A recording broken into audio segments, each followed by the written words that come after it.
Гран-при и денежный приз. Крымско-татарский танцевальный ансамбль «Фидан» привез на родину высшую награду с 10-го международного конкурса фестиваля национальных культур и фольклора, который прошел в Москве. Для нас это был первый такой масштабный конкурс, и мы постарались привести и показать достойно нашу крымско-татарскую культуру. Наши старания были хорошо оценены жюри.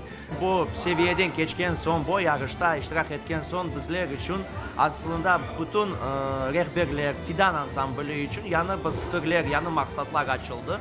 Endi Kırım'dan tek değil de bütün dünyaca, bütün çeşitli halkara medeniyetli festivallerde, yarışlarda bizim maksadımız iştirak etmeye ve yüksek derecede bütün dünyaca Kırım Tatar medeniyetinin tanıttırmağa, aşılatmağa adamlara. В фестивале приняли участие представители 14 культур, среди которых индийская, корейская, армянская и другие. Но единогласным решением жюри гран-при получил ансамбль «Фидан», представивший культуру крымских татар.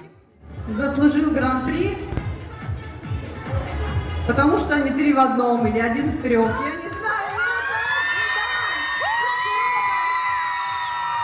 Ну что, друзья, диплом гран-при лидер награждается ансамбль крымско-татарского танца «Фидан».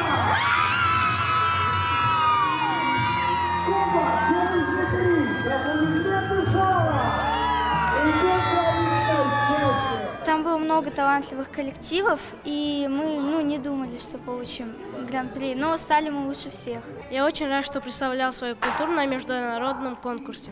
Очень понравилось.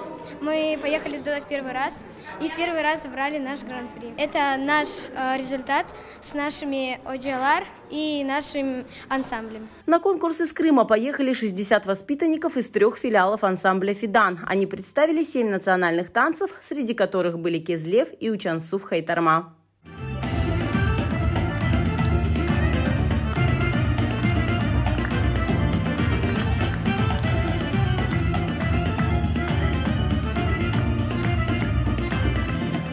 Мы для себя сделали вывод, что нужно в первую очередь, наверное, детям давать какое-то актерское мастерство, потому что сцена, она помимо танца, она еще и нужна харизма, а харизма заключается в актерском мастерстве. Этот конкурс стал нам стимулом расширять свои горизонты, двигаться, работать дальше и воплощать свои идеи в реальность. Не менее ярким стало возвращение победителей в Крым. В аэропорту их встретили живой музыкой, плакатами, шарами и попросили на бис.